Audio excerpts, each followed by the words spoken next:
வெள்ளிக்கிழமையில வருவாங்க. திடீர்னு நீ மாடு விட்டு மகள் வரக்குள்ள நீ 10 தான் வருவாங்க சொல்லுவாங்க.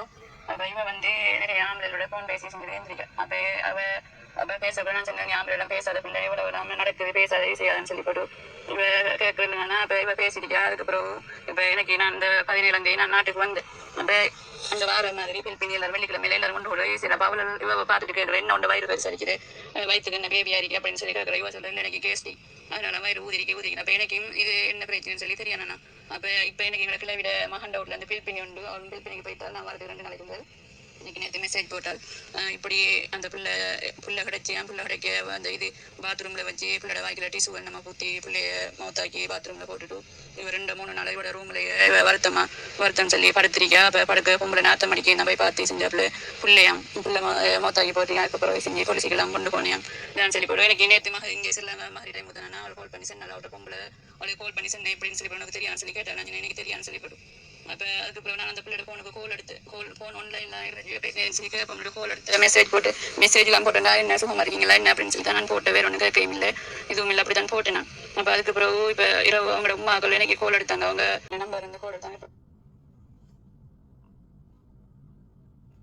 பேசினாப்புல அப்போ வயிற்றுக்கணும் ஒரு கேஸ்டிக்னு சொன்னியான். இப்போ கால் எடுக்க வேலை சரியில்லை இங்கே பேசினியான்னு சொல்லி போட்டு நான் பேசலாமா இப்படி தான் பிரச்சனைன்னு சொல்லி எனக்கு அங்கே அந்த ஃபீல் பண்ணி செஞ்சீங்க என்னென்னு தெரியாமா சொல்லி போட்டு. அப்போ இப்போ அவட பொம்பளைக்கு கோல் எடுத்தேன் நான். இப்போ பின்னரம் கோல் எடுத்தேன் நான். சரி அவள் நான் செல்பு ஹமால் ஹைவான் அப்படின்னு நான் கதைக்கிறேன், உனக்கு தெரியாதா அவளோட பவுடர் இருந்தேன் நான் யூனிஃபார்ம் போட்டிருக்கிறேன், எனக்கு என்ன தெரியும் அவள் கேஸ்டிக்னு தெரிஞ்சு எனக்கு தெரியாதுன்னு சொல்லி போட்டு. அதுக்கு சொன்னால் இல்லை உனக்கு தெரிஞ்சிருக்கு. இப்போ நீ இப்போ குவைட்டுக்கு வந்தேன்னு சொன்னால் உன்னை ஏர்போர்ட்டுக்குள்ள வச்சு ஒன்று அரெஸ்ட் பண்ணுறேன், உன்னை இப்போ வேறு நாட்டுக்கெல்லாம் போகாமல் பிளாக் பண்ணி அப்படி இப்படி பிரச்சனை பண்ணணும், நீ மீது கூட சொல்லி உனக்கு கேஸ் போடுக்கிறேன் அப்படி இப்படின்னு சொல்லி நான் கிளம்புறேன். நான் இதுக்கு எனக்கு என்ன பிரச்சனை வருமா நினைப்பேன். திரும்ப 8ஆம் மாதம் அந்த வீட்டுக்கு போகல. நான் இப்போ வேறு இடத்துக்கு இல்லை வேறு நாட்டுக்கு சரி போகணும். அவள் இப்படி எனக்கு பிரச்சனை வரும்னு சொல்லி போட்டு இப்போ ஸ்ரீலங்கா இப்போ எல்லாம் இருந்து. அஸ்ஸலாமு அலைக்கும் வரஹ்மத்துல்லாஹி வபரகாத்துஹு.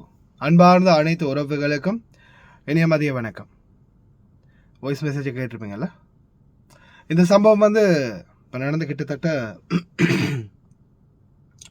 ஜூலை 3ஆம் தேதி எனக்கு இந்த அப்டேட் வருது. இது எத்தனை? ஜூலை 25ஆம் தேதி. கிட்டத்தட்ட ஒரு 20 நாள் தாண்டிடுச்சு. இந்த இன்சிடென்ட் நடந்து கிட்டத்தட்ட ஒரு 20 நாள் தாண்டிடுச்சு. ஆனால் இந்த சம்பவம் அண்டர் இன்வெஸ்டிகேஷனில் போயிட்டுருக்குது. இதை பற்றி நான் உங்களுக்கு தெளிவான ஒரு தகவல் ஒன்று தரேன். முதலாவது, இது சம்மந்தமாக நான் விசாரணை பண்ணி தூதரகத்தோடு பேசி என்ன ஏதுன்னு கேட்ட பிறகு இப்போதைக்கு இவங்களை விசாரணையில் வச்சுருக்காங்க. வீட்டில் வேலை பார்த்த பிற நாட்டு சாரதியோட இவங்க வந்து பழக்கத்தில் இருந்திருக்கிறாங்க. இந்த பழக்கம் உடல் வழக்கத்துக்கும் போய் கடைசியில் இவங்க வந்து கர்ப்பிணி ஆகியிருக்கிறாங்க. இந்த நிலைமையில் இவங்க வந்து வீட்டில் சாதாரணமாக இவங்களுக்கு ஒரு 4 மாதம் 5 மாதம் வரும்போதே இவங்களுடைய நிலைமையை பார்த்துட்டு எல்லாரும் கேட்டிருக்காங்க, என்ன வயிறு பெருசாக இருக்குது, என்னன்னு கேஸ்ட்ரிக் அதால் வயிறு ஊதி இருக்குது அப்படின்னே சொல்லியிருக்கிறாங்க. கடைசியில் கிட்டத்தட்ட 7 மாதம் நெருங்க கிட்டவா வீடு சுத்தம் பண்ணுறதுக்காக வீடு கழுகி சுத்தம் பண்ணிகிட்டு இருக்கும்போது பாத்ரூமில் வச்சு இவங்க வலிக்கு விழுந்த, இப்போ அவங்களுடைய வாக்குமூலப்படி வலிக்கு விழுந்ததாகவும் விழுந்ததால் குழந்தை கிடைத்ததாகவும் அதன் பிறகு என்ன செய்ததுன்னு தெரியாமல் அங்கேயே மயங்கி விழுந்ததாகவும் மற்ற வீட்டு வேலை பெண் தான் பார்த்துட்டு இந்த மாதிரி ஆகியிருக்கு அப்படின்னு மாமாவை கூப்பிட்டதாகவும் அதுக்கு பிறகு ஹாஸ்பிட்டல் கொண்டு போய் ட்ரீட்மெண்ட் கொடுத்து கடைசியில் குழந்தையை காப்பாற்ற முடியல, இவங்களை தான் காப்பாற்றி இருக்கிறாங்க. இப்போதைக்கு தொடர்ந்து விசாரணை போயிட்டு இருக்குது. இவங்க பக்கம் இருந்து கிடைத்த தகவல், அதாவது இந்த பெண்ணுடைய பக்கம் இருந்து கிடைத்த தகவல். அதே போல குவைத்தினுடைய பக்கம் இருந்து கிடைத்த தகவலின்படி இவங்க வந்து ரகசியமாக இந்த மாதிரி அப்படியே மெயின்டைன் பண்ணி பாத்ரூமில் குழந்தைய பிரசவிச்சு குழந்தையோட வாயில் கிளினிக்ஸ் எல்லாம் திணிச்சு குழந்தைய கொண்டுட்டாங்க. 3 நாளாக பாத்ரூம் உள்ளே குப்பை தொட்டிலே போட்டு வச்சிருக்கிறாங்க.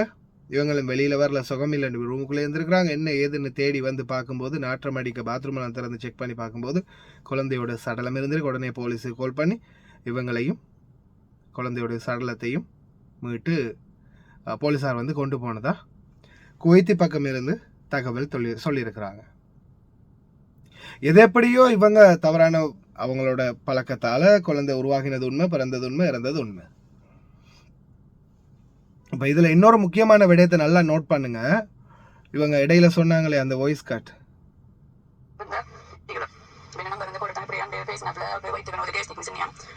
வேற நாட்டுக்குலாம் போகாம பிளாக் பண்ணி அப்படி செஞ்சீங்க எனக்கு தெரியாமா சொல்லிவிட்டு தெரியாமா வேற நாட்டுக்குலாம் போகாம பிளாக் பண்ணி அப்படி பிரச்சனை பண்ணி நீ மீது கூட சொல்லி உனக்கு கேஸ் போடுறேன் அப்படி இப்படின்னு சொல்லி நான் இதுக்கு அந்த குவைட் இவங்க வந்து அவங்களுடைய மகள் வீட்டிலே ஏதோ ஒரு வீட்டில் வேலை பார்த்துருக்காங்க ஃபேமிலிக்குள்ள. இவங்க லீவில் வந்திருக்காங்க. அதுக்கப்புறமா இவங்களுக்கிட்ட கால் பண்ணி அவங்க சொல்கிறாங்க, நீயும் இது குழந்தை, நீ உனக்கு தெரிஞ்சிருக்கு, நீ சொல்லாமல் இருந்திருக்கு. எதுவுமே தெரியாமல் கடைசியில் 3ஆம் நபர் கூட பாதிக்கப்படுறாரு பாருங்கள். இவங்களாம் இலங்கை இப்போ நீ சிராணி தானே, நீ கல்பு ஹைவான் அப்படி இப்படின்னு திட்டிருக்கிறாங்க. நீயும் சேர்ந்து தானே இது குழந்தை, நீயும் சேர்ந்து தானே இதெல்லாம் பண்ணியிருக்கிறீங்க அப்படின்ற மாதிரி திட்டி, நீ இனிமே வர முடியாது, வந்தால் உன்னையும் பிடிச்சி ஜெயிலில் வைப்போம் அப்படின்ற மாதிரி சொல்லியிருக்கிறாங்க. பாருங்க நிலைமையை. சும்மா இருந்தவங்களுக்கு கடைசியில் அவங்க எத்தனையோ குடும்ப கஷ்டம், எத்தனையோ பிரச்சனைகளில் திரும்பி வந்து இன்னொரு 2-3 வருஷம் இருந்தாவது இந்த வேலை செஞ்சு என்ன பிரச்சனைகளை முடிக்கணும் அப்படின்னு எதிர்பார்ப்பில் இருந்த அவங்களுக்கும் கடைசியில் வர முடியாமல் போயிடுச்சு. வெளிநாட்டுக்கு எதுக்காக வாரீங்க? இல்லை, நீங்கள் வந்து அதுக்குரிய மாதிரி ஏற்பாட்டோடு இருக்கிறீங்கன்னா ஓகே, என்னத்தை சரி செஞ்சு தொலைங்க. இந்த நேற்று கூட நான் போட்டேனே, கள்ளக்காதலனை பார்க்க போயிருக்கா, வீட்டில் குழந்தை புருஷனை பிள்ளைய பார்க்க போகல, நாட்டை விட்டு ஏர்போர்ட்டில் இருந்து இறங்கினத்தோடய காதலனோட போயிருக்கா. அவன் ஒரு 2 கிழமையாக வச்சு அவனுடைய வேலையெல்லாம் முடிச்சுட்டு காசையும் கறந்துட்டு கடைசியில் அறுத்து போட்டான். எங்கே போயிட்டு இருக்குது இந்த சமுதாயம்னு விளங்குதில்லை. இப்போ இந்த விஷயத்துலையாவது விளங்கிக்கோங்க. ஒருத்தர் தவறு செஞ்சா அது இருக்கிற எல்லாரையும் சேர்த்து பாதிக்குது.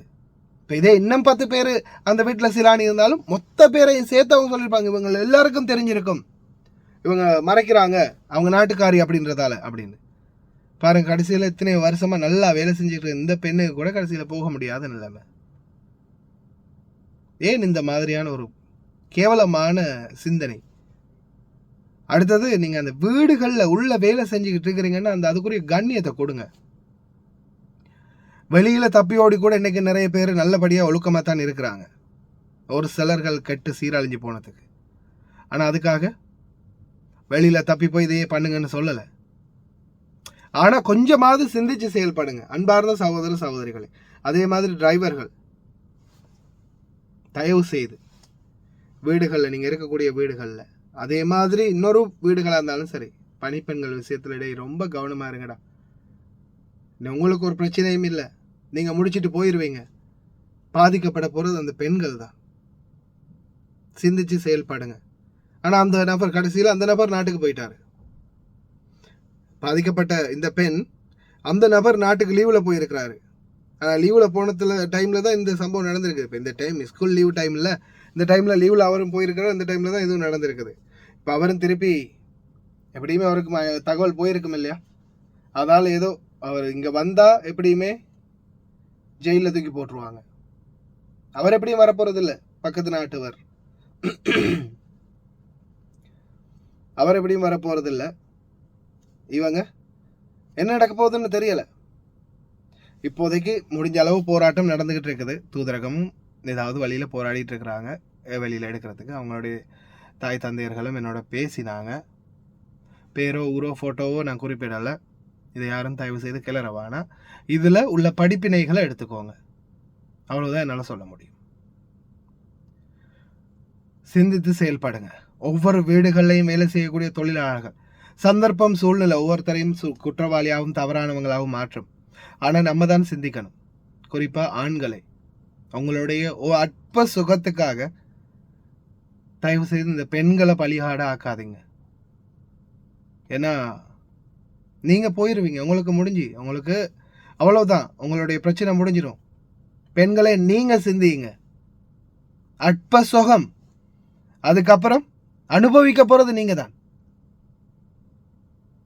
அனுபவிக்க போகிறது நீங்கள் தான். எதுவுமே பண்ண முடியாது. என்ன செய்ய முடியும் உங்களால்? எங்கே போக முடியும்? ட்ரீட்மெண்ட் எடுக்க முடியுமா? போக முடியுமா? வர முடியுமா? ஹாஸ்பிட்டல் போக முடியுமா? எதுவும் பண்ண முடியாது. என்ன செய்வீங்க? தயவு செய்து சிந்தியுங்க. மிருகம் இல்லையே, மனிதர்கள் தானே. ஆண்டவன் அதுக்கு தான் நம்மளுக்கு 6 அறிவை தந்திருக்கிறான். தயவு செய்து சிந்தித்து செயல்படுங்க. அவ்வளவுதான் சொல்ல முடியும். எல்லாரும் தவறு பண்றதுதான், ஆனா திருத்தி கொள்ளுங்க. ஏன்னா நம்ம செய்யற தவறு மிகப்பெரிய ஒரு பாதிப்பு ஏற்படுத்துது அப்படின்றது இந்த மாதிரி சம்பவங்கள்ல தான் நம்மளுக்கு தெரிய வருது. தயவு செய்து கவனம். எல்லாம் வல்ல இறைவன் அனைவரையும் பாதுகாக்கட்டும். முடிந்த வரைக்கும் ஷேர் பண்ணுங்க. இந்த மாதிரி விடயங்களையாவது கொஞ்சம் ஷேர் பண்ணி மக்களுக்கு விழிப்புணர்வுகள் ஏற்படுத்துங்க. அஸ்ஸலாமு அலைக்கும், வணக்கம்.